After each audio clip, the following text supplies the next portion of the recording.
The observation deck of the human vessel Wanderer was quiet,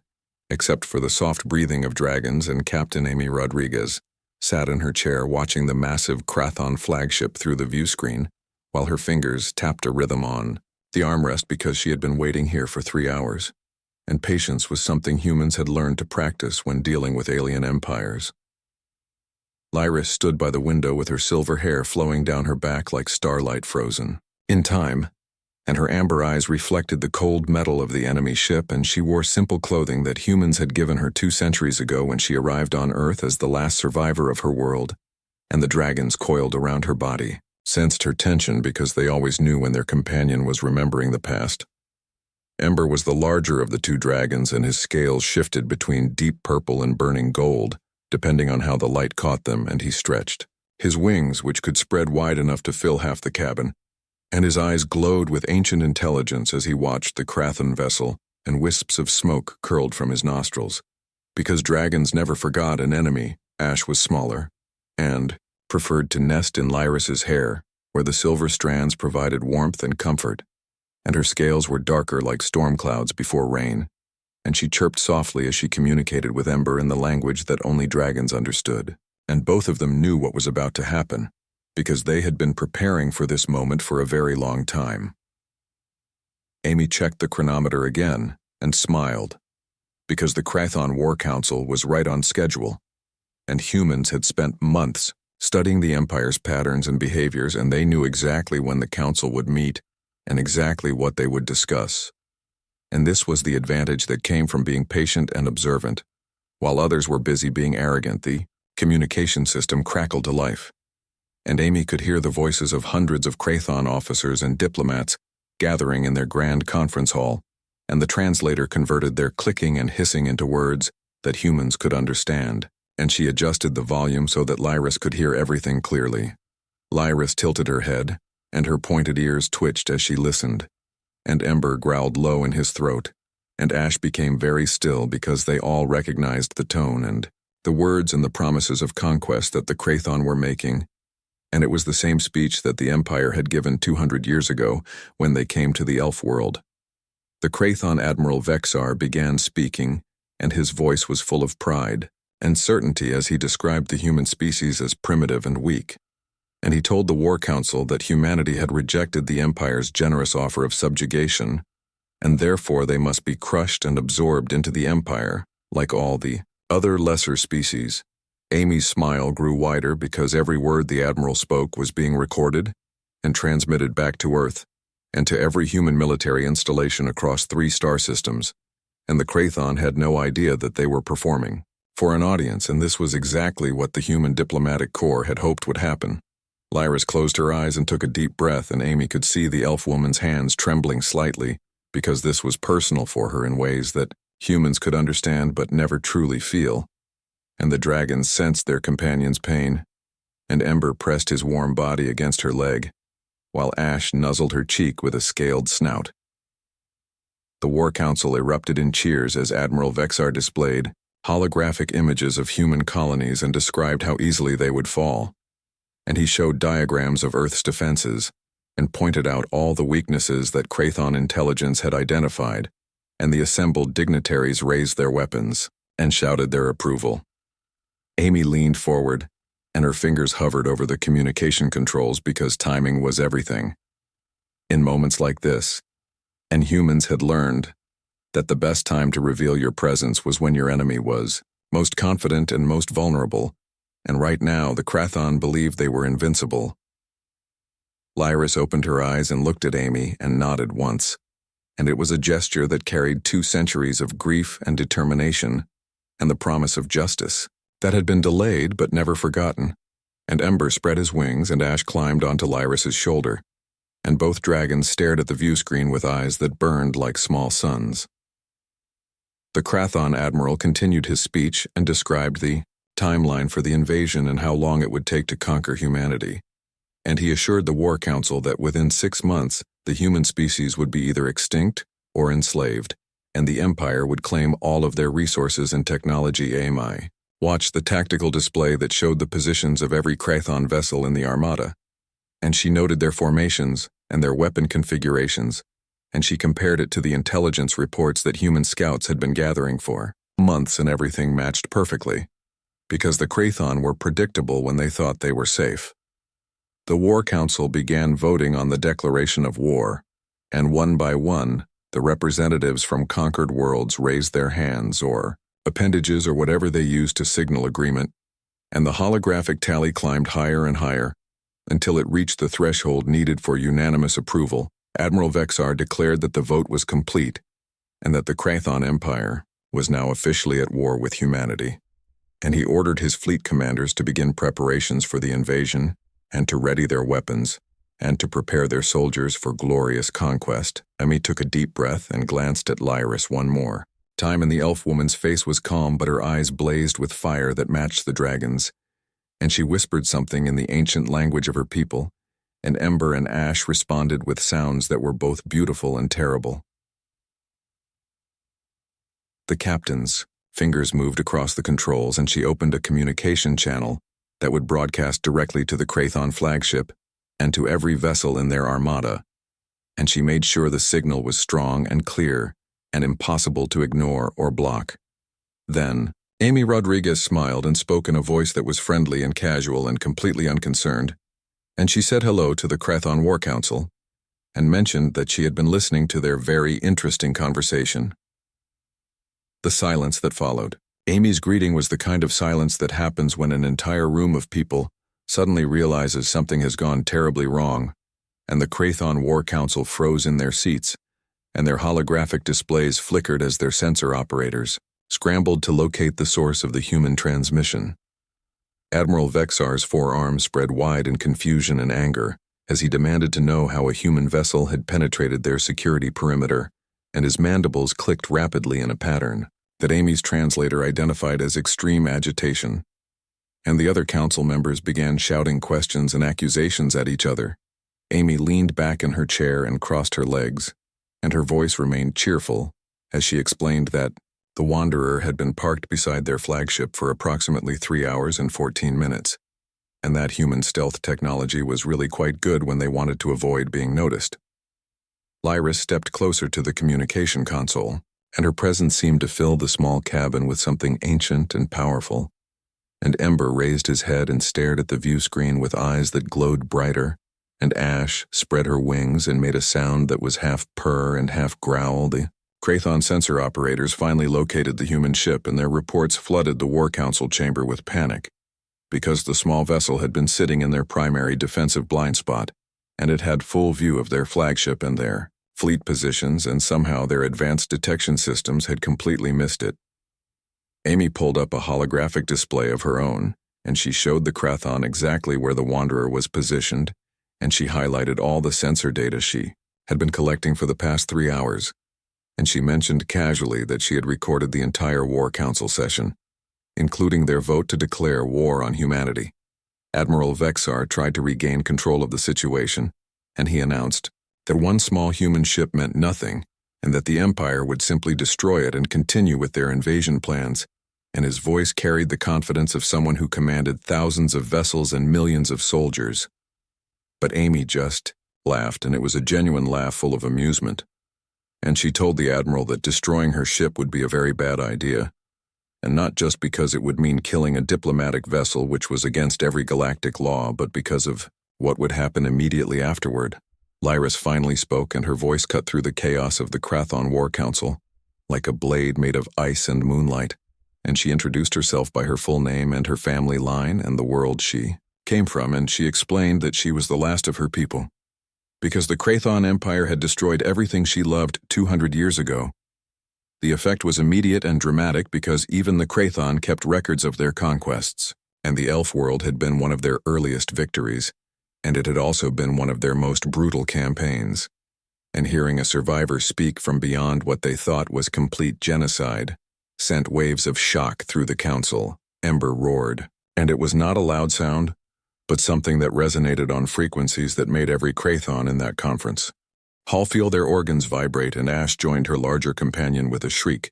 that carried harmonics of rage and vengeance, and together the dragons announced their presence to an empire that thought it had killed them all. Amy watched the tactical, display as Krathon ships began moving into defensive positions and their weapon systems came online, and their shield generators started charging, and she nodded approvingly because at least the Empire's military training was competent, even if their intelligence gathering was terrible. The captain activated another control and suddenly the view screen split into multiple images showing different locations around the Krathon home system, and Admiral Vexar stared in horror as 47 human warships decloaked simultaneously from positions that surrounded his Empire's most important world. Each human vessel was smaller than a Krathon dreadnought, but their weapon signatures were unlike anything the Empire had encountered before, and their shield configurations showed technology that was decades beyond what Krathon intelligence had estimated, and their positioning demonstrated tactical awareness that made the Admiral's primary hearts skip beats. Amy explained that these ships had been in position for approximately 1 week, and that they had been watching and waiting for the Krathon to make their declaration of war, and that humanity had learned a very important lesson from species like the elves about what happened when you were not prepared for aggressive empires. Lyris moved to stand directly in front of the view screen, and her silver hair seemed to glow in the light from the tactical displays, and Ember climbed onto her shoulder while Ash remained perched on the other side, and together they looked like something from ancient myths and legends. The elf woman told the War Council that she had spent 2 centuries with humanity and that she had watched them grow from a species that barely understood space travel into something that made even old empires nervous, and she explained that humans had one quality that the Krathon had never developed, which was the ability to learn from other people's mistakes. Admiral Vexar demanded proof that the human ships were real and not some kind of holographic trick, and Amy smiled and gave a signal, and one of the human warships fired a single shot that passed within 10 meters of a Krathon patrol vessel, and the energy discharge was enough to overload every sensor on the patrol ship and leave it floating dead in space. The shot had been calculated perfectly to demonstrate power without causing permanent damage, and the Krathon War Council understood the message immediately, because this was humanity, showing restraint while also showing capability, and that combination was more frightening than simple aggression. Lyra spoke again, and her voice carried memories of burning forests and dying friends, and a world that had fought bravely, but lost everything, and she told the Krathon that the dragons remembered every detail of that day, and that they had been waiting for this moment with patience that only immortal creatures could manage. Ember breathed a small gout of flame that reflected in the view screen and created dancing shadows across Lyris's face, and Ash chirped in a way that sounded almost like laughter, because dragons understood irony, and there was something deeply ironic about the Empire facing judgment from the species they thought they had exterminated. Amy checked her chronometer and announced that the Krathon had approximately 90 seconds to withdraw their declaration of war and issue a formal apology and agree to open peace negotiations, or humanity would be forced to demonstrate exactly why 47 warships was more than enough. The War Council erupted into arguments and accusations and desperate calculations, and Admiral Vexar tried to maintain order, but his authority was crumbling because everyone could see the tactical situation and everyone understood that the Empire had walked into a trap that had been set months ago. The Krathon War Council descended into chaos as different factions began shouting at each other, and Admiral Vexar's forearms gestured frantically as he tried to restore order, while simultaneously processing the impossible situation that humanity had created, and his tactical officers were feeding him data that made his primary and secondary hearts race with fear. Amy Rodriguez watched the pandemonium with calm satisfaction, and she sipped from a container of coffee that had gone cold during the long wait, and beside her, Lyris remained perfectly still like a statue carved from moonlight and ancient sorrow, and the dragons had gone quiet in that way that predators do when they are watching prey decide its own fate. The largest faction in the War Council consisted of military commanders who believed that the Empire should attack immediately because 47 ships could not possibly stand against the thousands of vessels that the Krathon commanded, and they argued that humanity was bluffing and that their technology could not be as advanced as the sensor readings suggested. But another faction, made up of older diplomats and conquered species representatives, urged caution because they had seen what happened when empires underestimated younger species,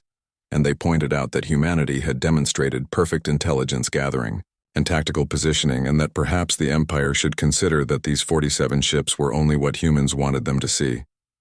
Amy listened to both arguments through her translator, and she made notes on her tablet because human military intelligence would want detailed psychological profiles of Krathon decision-making processes, and every word spoken in that council chamber was valuable data for future negotiations or conflicts. Lyris finally moved,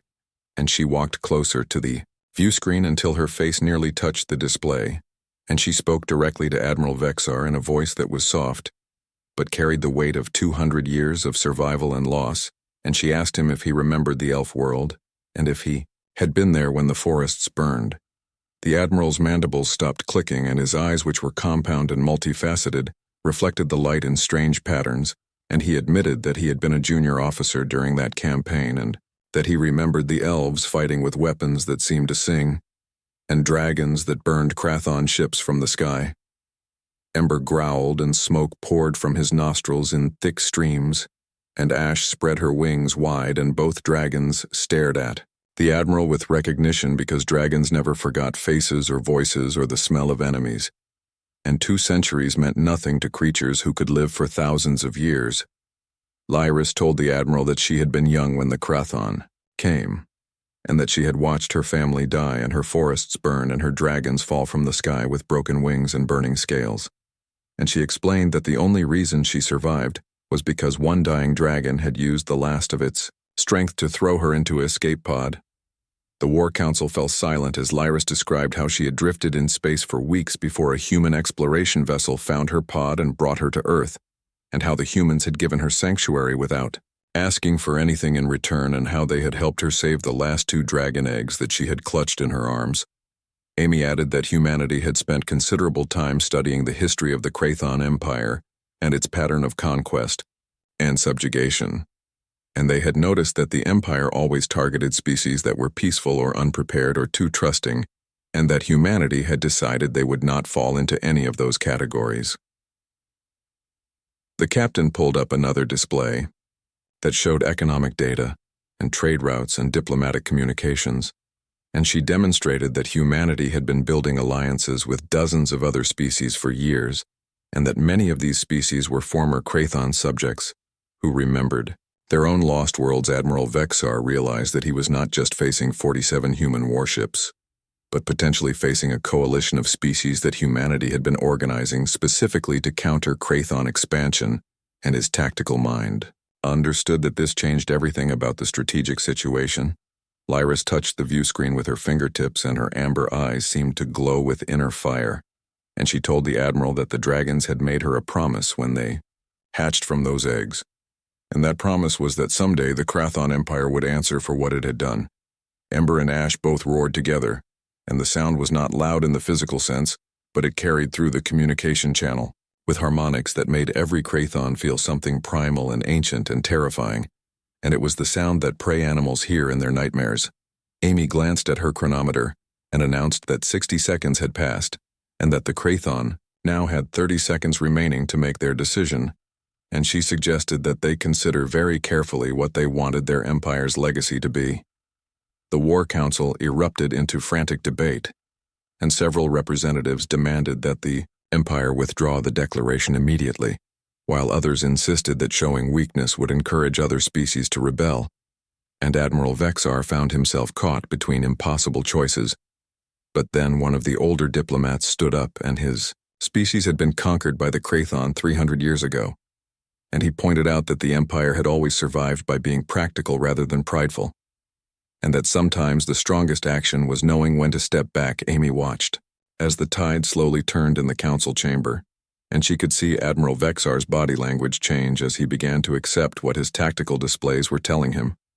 and she knew that the Empire was going to make the smart choice even if it hurt their pride. Lyra stepped back from the view screen, and she placed one hand on Ember's head and the other on Ash's neck, and she whispered something in the language of her lost world. And the dragons responded, with gentle sounds that were completely different from their earlier roars. The elf woman told the War Council that she did not want revenge in the form of destruction, because that would make her no better than the Empire that had destroyed her home, and instead she wanted the Krathon to understand what they had done, and to face the consequences of their actions through justice rather than violence.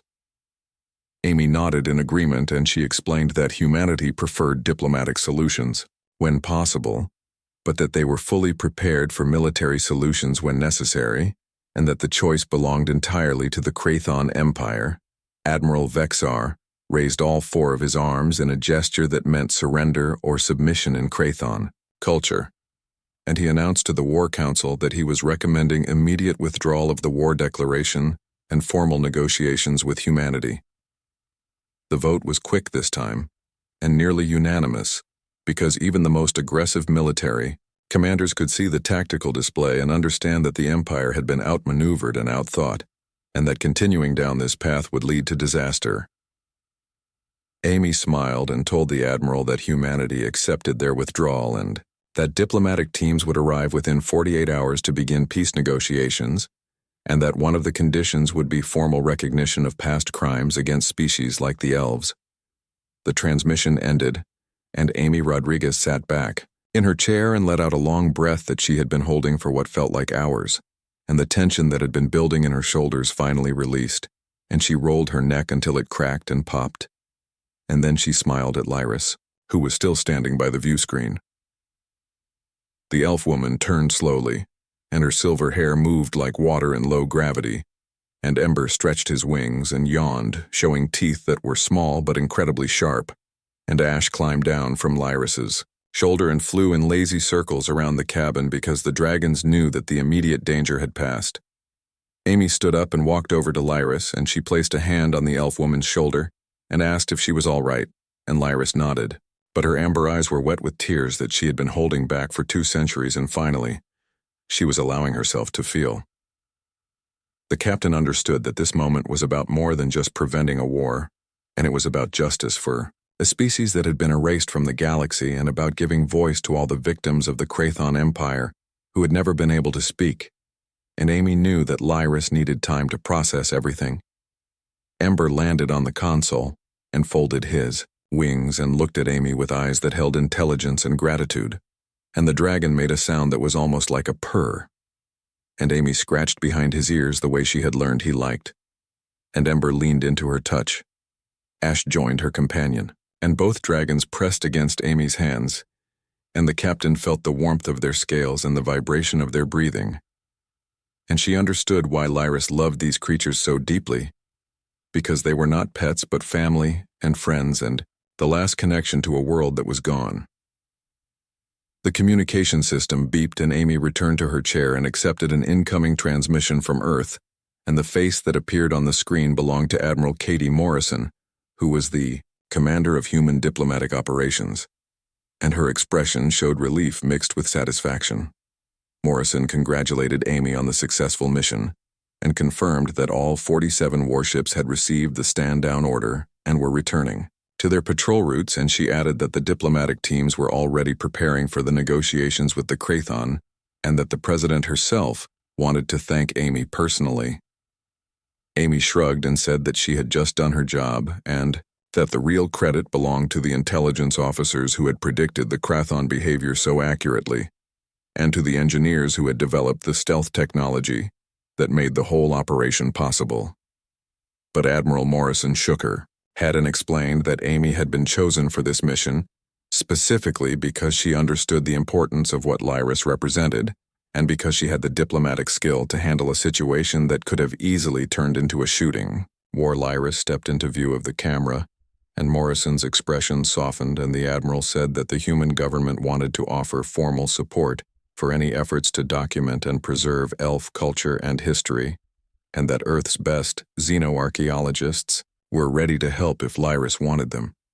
The elf woman smiled, and it was the first genuine smile that Amy had seen from her in weeks, and Lyris thanked the Admiral and said that she would like that very much, and that perhaps it was time to make sure her people were remembered as more than just victims of the Krathon Empire.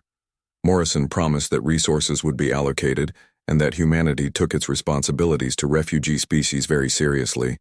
and then she ended the transmission, with orders for Amy to return to Earth for debriefing and probably some mandatory rest, because the captain had been on deployment for 4 months. Amy closed the channel and began plotting a course back to human space in the navigation computer. calculated that it would take approximately 6 days at standard cruising speed, and she programmed the autopilot to handle the routine parts of the journey. Lyra sat down in the co-pilot chair and stretched her legs, and Ember immediately claimed her lap while Ash perched on the headrest, and both dragons settled in for what they knew would be a long, quiet trip through space. The captain activated the ship's engines, and the Wanderer detached from its hidden position beside the Krathon flagship. And as they moved away, Amy looked at the massive Imperial vessel one last time, and she felt a sense of satisfaction that came from winning without firing. A single shot. Lyris watched the stars scroll past the view screen, and she asked Amy how humans had known that the Krathon would respond to diplomatic pressure instead of just attacking anyway. And Amy explained that humanity had been studying aggressive species for decades, and they had learned that bullies usually backed down when they realized their target was not helpless. The elf woman nodded and said that her people had believed in peaceful solutions too, and that they had tried to negotiate with the Krathon, but the Empire had not been interested in peace back then. And Lyris wondered what had changed. Amy suggested that perhaps nothing had changed about the Krathon, but that the galaxy had changed around them, and that younger species were learning from the mistakes of older ones, and that empires built on conquest eventually ran out of targets who would not fight back. Ember made a rumbling sound that might have been agreement, and Ash chirped something that made Lyris laugh, and the dragons communicated in their private language, and Amy realized that she would never fully understand the bond between the elf woman and her companions. The journey back to Earth passed quietly, and Amy spent most of her time writing detailed reports about the mission, while Lyris worked on her own project, which involved documenting everything she could remember about elf culture and language and history. The dragons spent their time doing whatever dragons did when they were not needed for intimidation, and Amy noticed that they seemed to enjoy watching old human movies, especially ones with space battles and adventure, and Ember had developed a particular fondness for westerns on. The fourth day, Lyris showed Amy some of the writing she had been working on, and it was beautiful in a way that made the captain's throat tight, because it described a world full of music and light and forests that sang with the voices of ancient trees. Amy read about elf cities that grew from living wood and about dragons that were not just companions but partners in a civilization that had lasted thousands of years, and about a culture that valued art and knowledge and harmony with nature. And she read about the day the Krathon came, and how the elves had tried to surrender, and how the Empire had killed them anyway because they wanted the elf world's resources and did not care about the people who lived there. Lyris explained that she was writing this not for herself, but for the future, and for any other species that might face the same choice that her people had faced. And she wanted them to know that sometimes peace was not possible, and that preparation was not the same as aggression. Amy promised that humanity would make sure the elf story was told and taught and remembered, and that it would be part of the curriculum in every human school, so that children would understand why their species had chosen to be ready. The Wanderer entered Earth's solar system on the 6th day, and Amy Rodriguez felt a familiar sense of relief that came from returning home after a dangerous mission, and the blue planet grew larger on the view screen, and Lyris leaned forward in her seat because even after 2 centuries, she still found Earth beautiful in ways that reminded her of the world she had lost. Ember and Ash both woke from their napping, and they pressed their faces against the view screen and made excited sounds because the dragons had been born on Earth, and it was the only home they had ever known, and they loved the planet with an intensity that sometimes surprised Amy. The communication system came alive with traffic control messages and docking instructions, and Amy guided the ship through the standard approach pattern that brought them toward the orbital station that served as humanity's primary diplomatic hub. Admiral Morrison was waiting for them at the docking bay, and she was not alone because the human president had decided to personally welcome them back, and Amy felt her stomach twist with nerves because she was much better at handling alien empires than important ceremonies. Lyris smoothed her silver hair and adjusted her clothing and whispered something to the dragons, and both Ember and Ash settled onto her shoulders in a way that made them look regal and impressive rather than cute, and Amy realized that the elf woman understood the importance of appearances. The airlock cycled, and the door opened, and Amy stepped through, first followed by Lyris and the dragons, and Admiral Morrison saluted, and the president extended her hand and said that the entire human government was grateful for what they had accomplished, President Helen Chen was a woman in her 60s with gray hair and sharp eyes, and she had led humanity through some of its most difficult diplomatic challenges, and she looked at Lyris with genuine respect and told her that Earth considered the elf people to be honored friends. Lyris bowed in the way of her people, and Ember and Ash both dipped their heads, and the president smiled and said that she had arranged for a formal ceremony, but that it could wait until after everyone had rested and eaten proper food. Amy appreciated that because she was exhausted in a way that went beyond physical tiredness,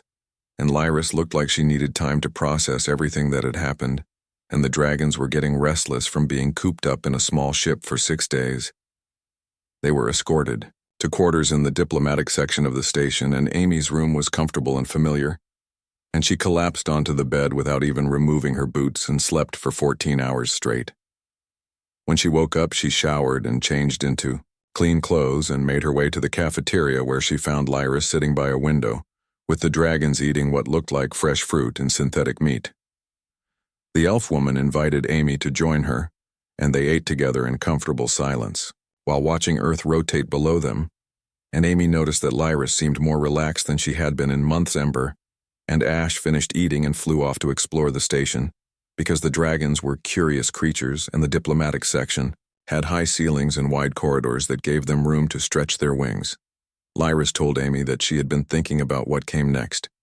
and that she wanted to be part of the negotiations with the Krathon because her voice needed to be heard, and her people's story needed to be told directly. Amy agreed and said that she would speak to Admiral Morrison and make sure that Lyris had a place at the negotiating table, and that humanity would support whatever justice the elf woman thought was appropriate.